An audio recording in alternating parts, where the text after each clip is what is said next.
Coach Mike McKenzie, Cardinal Authority. We heard about the scrimmage and how you let the veterans, I guess, kind of get a breather and got to look at some of the more inexperienced or young guys. What was your impression of some of those younger guys in the scrimmage? Yeah, I thought it did a really, really good job. Some guys who I'm trying to figure out who can, be our third guy coming in the game. And we had a lot of young, inexperienced guys play well in the scrimmage. Maurice Berkeley had a phenomenal day. I think he had over 200 yards all purpose. And then Adam Robbins had a really good scrimmage as well. And then to be honest with you, collectively, the other two, Tobias Little and also Jalen Mitchell did a great job as well. So it's a lot of great competition in the room right now, which we're excited about. Hey, Coach Cameron from the Courier-Journal, kind of piggybacking off of that, how much do Hassan and Javion push those younger guys? Because, those are two of the most dynamic back duo in the country. How much are they kind of trying to bring on those young guys as well? I think they're trying to bring them on pretty well and doing a really good job with that in terms of being leaders. It's no secret, like you mentioned, those two guys are really, really good and have done a great job for us since we've been here. And, I think they lead by example by how hard they practice. And I think the guys that's behind them is trying to match their ability and also trying to match their intensity and how they finish runs and how they play. And they're doing a really good job in terms of that, just bringing those guys along from a mental standpoint and also a physical standpoint when it comes to pass protection, on who to have and finishing runs on the back end and things that I try to instill in those guys. The top two guys are trying to instill in as well.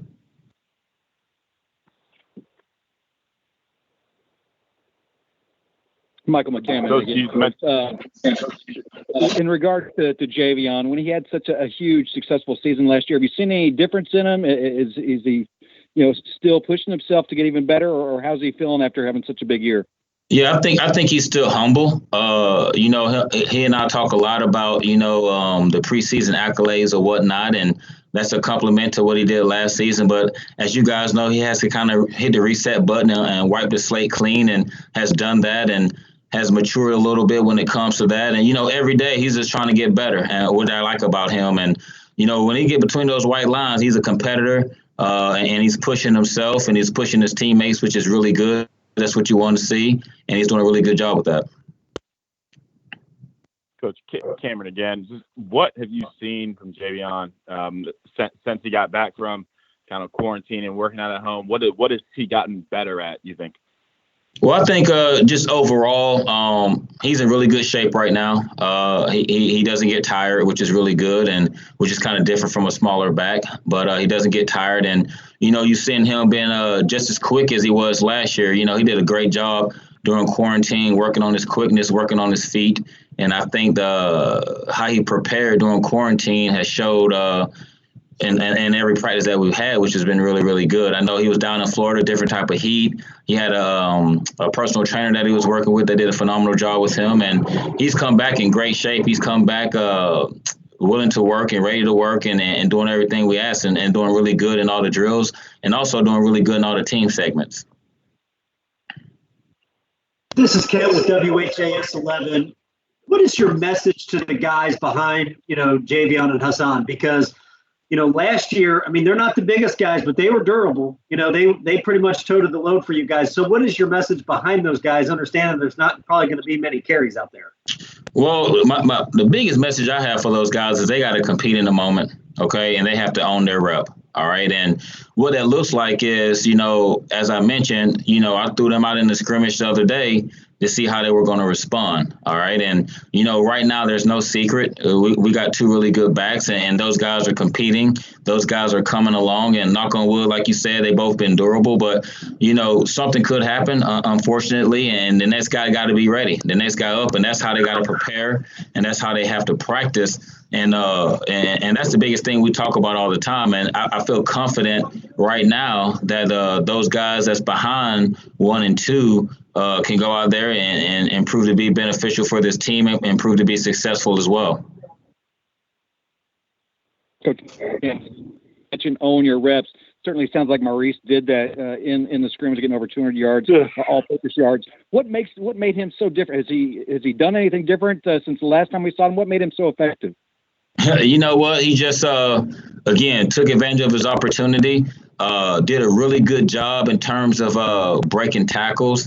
Did a really good job just catching the ball, and he's deceptively fast. I give him a hard time all the time. Say I can beat him in a 40. I just messing with him, but he did a phenomenal job out there this past Saturday, just playing fast and picking up his feet in the hole and making guys miss.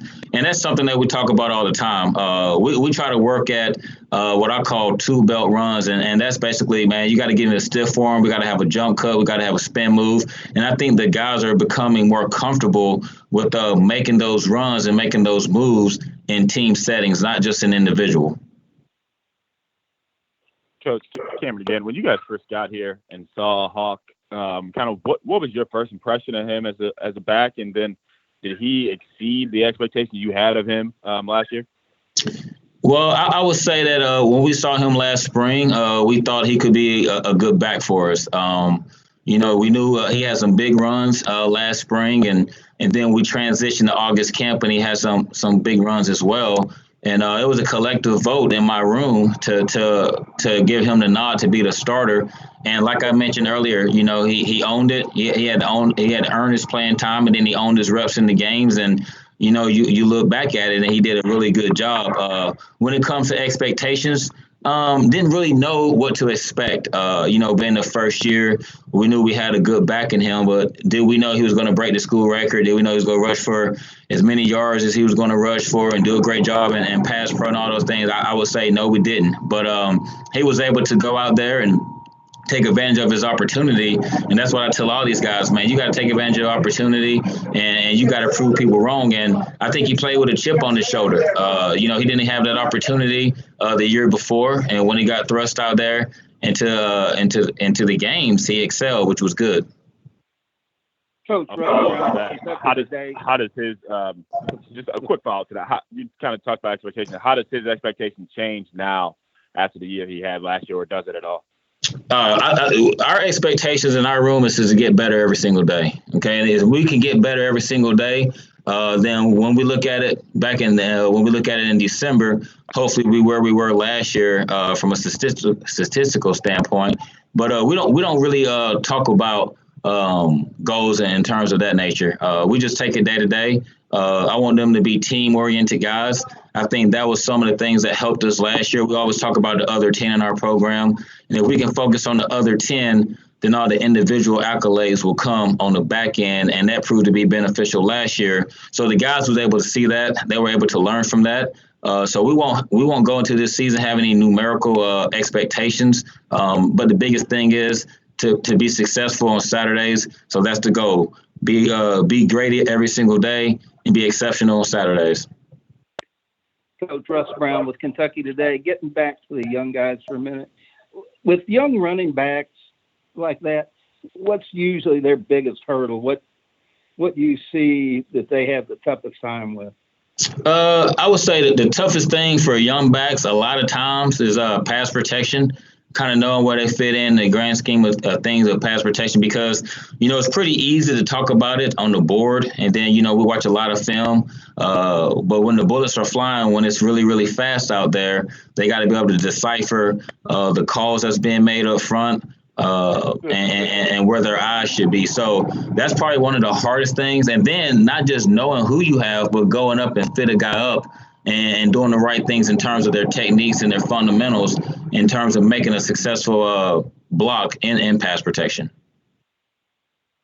Coach, what have you seen? This is Ken again with WHAS 11. What have you seen from Aiden Robbins? Obviously, he's a kid from right down the road from campus. This camp, and what do you think he needs to do to take his game to the next level? Honestly, Aiden's doing really well. I thought he had a really good scrimmage this past Saturday. And he's improving a lot. Last year, I think that he was a little bit timid. This year, he's starting to have taken on this identity. The running backs are starting to call him A-Train, which is a mindset that he has to have. And I always tell him, man, you're a big dude who's fast. Use your gift. And last year, like I said, I thought he tiptoed a little bit. This August camp, he has not done that. He's been running through people.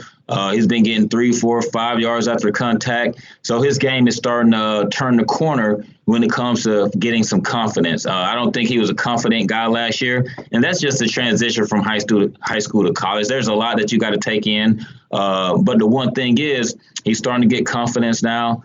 He had some success in this scrimmage, so I'm looking forward to him continuing to turn the corner. And then what have you seen from Son? Obviously he's in that backup role, but he makes a huge impact for you guys on special teams. Yeah, I think Hassan is really good. I think he's a really good complement to Hawkins. I think that they're 1-2, 1A, 1B, so to speak. That kid can start in a lot of programs, and we're going to play him a lot. He got dinged up a couple games, and that kind of hurt him last year. But I look forward to him getting a lot of carries and a lot of playing time as I do Hawkins. And, all around, as you guys know, I mean, he's electric in the return game. And that's because he's fast, and that's because he's physical.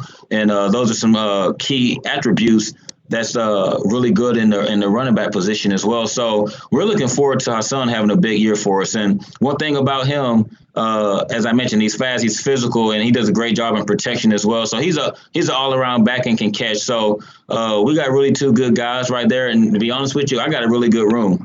We call ourselves the stable for a reason, because I feel like we got a ton of horses, and we can roll any horse out there and should be successful on Saturdays.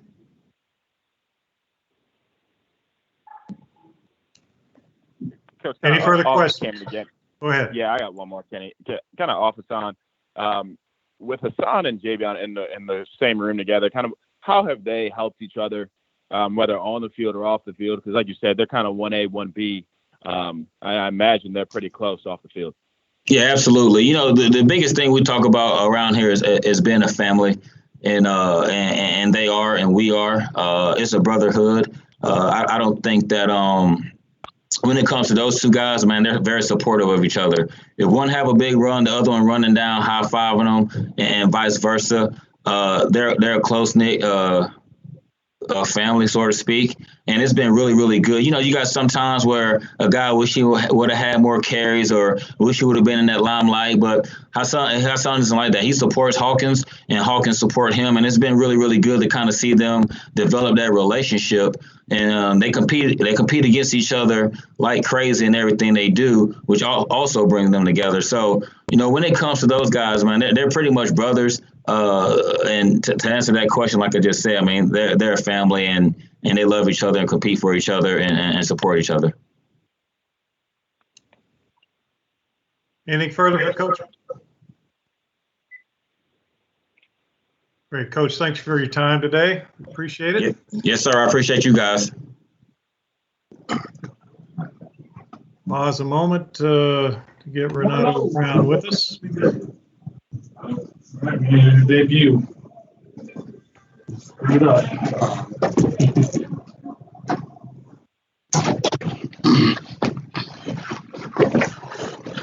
Hello. Hello, and we have him now in the chair, so we'll go ahead and take questions now for Renato Brown.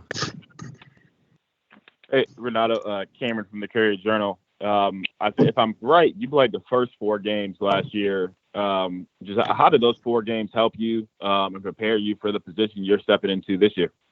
I think it was getting me ready for this year. Being in the spotlight of big games, being in Notre Dame game, this really gave me good experience to see what a college football game's like.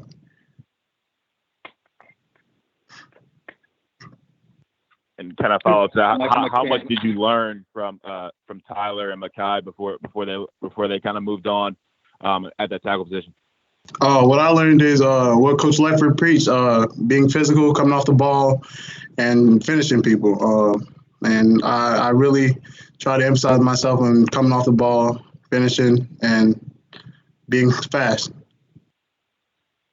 Renato, Michael McCammon, Cardinal Authority. You mentioned Coach Leffert. You're now into your second year, kind of tutoring under him. How much of an impact has he made on your career at this point? It's been wonderful.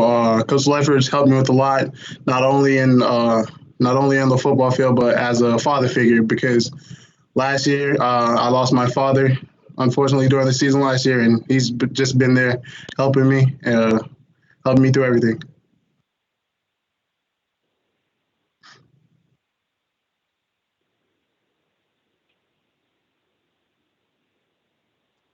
Renato, obviously you're stepping into a pretty big role at right tackle. Starting at the moment, just what is the spring and the offseason like for you, and what did you do this offseason to prepare yourself to step into the spot? What I did was I really just had to cut down some weight, started eating right, getting my body more slimmer and in shape to be able to run this kind of offense that we're running. So that was the big takeaway what I took away from quarantine and all the extra time I had on my hands. Renato, Russ Brown, what difference have you seen in the offensive line this fall camp, as far as improvements or whatever? What I've seen the young guys, some of the young guys trying to step up, trying to earn their way, but they're still freshmen. Like Kobe Baines, he still makes freshman mistakes, but when he goes out there on the football field, you see that he's actually trying and he wants to get better. But inside the meeting rooms, it's a more family vibe. We were close last year, but we're like really molding together this year. What do you attribute that to? Repeat that question, sir. What do you attribute that to? You said you're closer. You think it's just the year together from last year?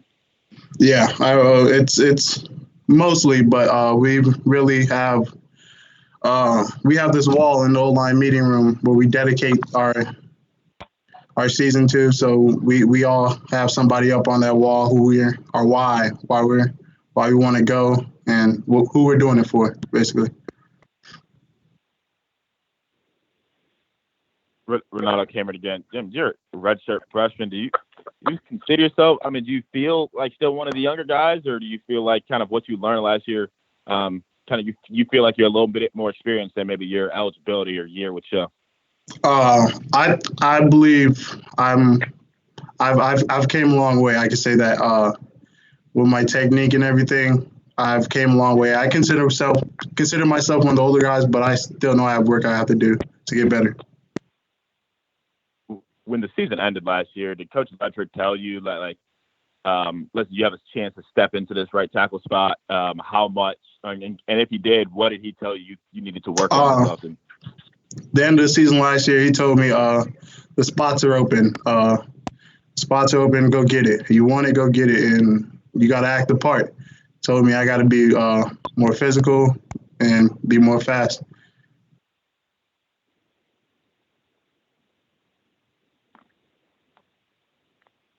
And I know Coach Ledford preaches a lot about liking versatility on the line, and I know you can play tackle and guard. You feel like you guys have a little bit more depth there, knowing how versatile you have some guys there that can do multiple spots? We feel comfortable. Myself, I can play guard, and there's other guys like Adonis Boone. He can play guard as well, so we can really shift things around if we needed to, just in case someone goes down.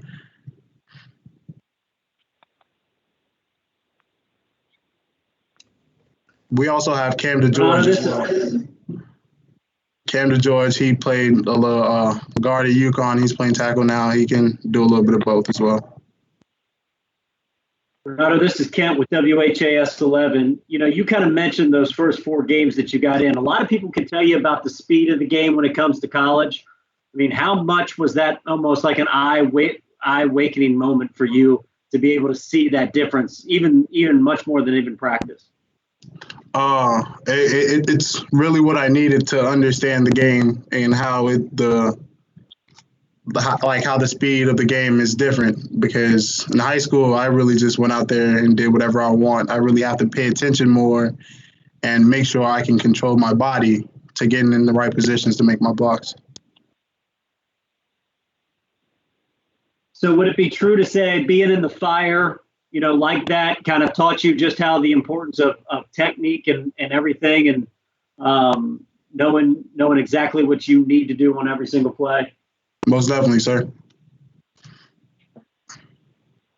Renato, kind of off that, how much How much did you work on that technique during the offseason? I worked on it a lot. I had a lot of free times during quarantine. I'm from Florida. It gets really hot, so I just went out there and did some of my first steps, getting off the ball, my pass set, and everything else. Renato, Russ Brown again. You mentioned a board that you say that everybody, the linemen write to, they're dedicating the game to. Do you mean other linemen or somebody outside the team? A family member, a coach. It could be anyone you want to dedicate the season to. For me, mine was my father that passed away, that I said earlier.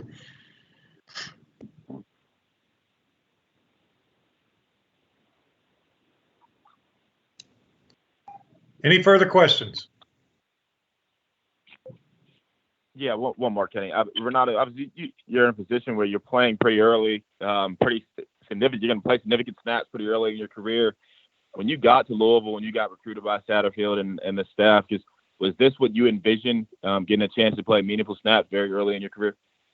Yes, sir, because Coach Leifert believed in me, and I believe in myself as well that I believe that I can get the job done when game day arrives.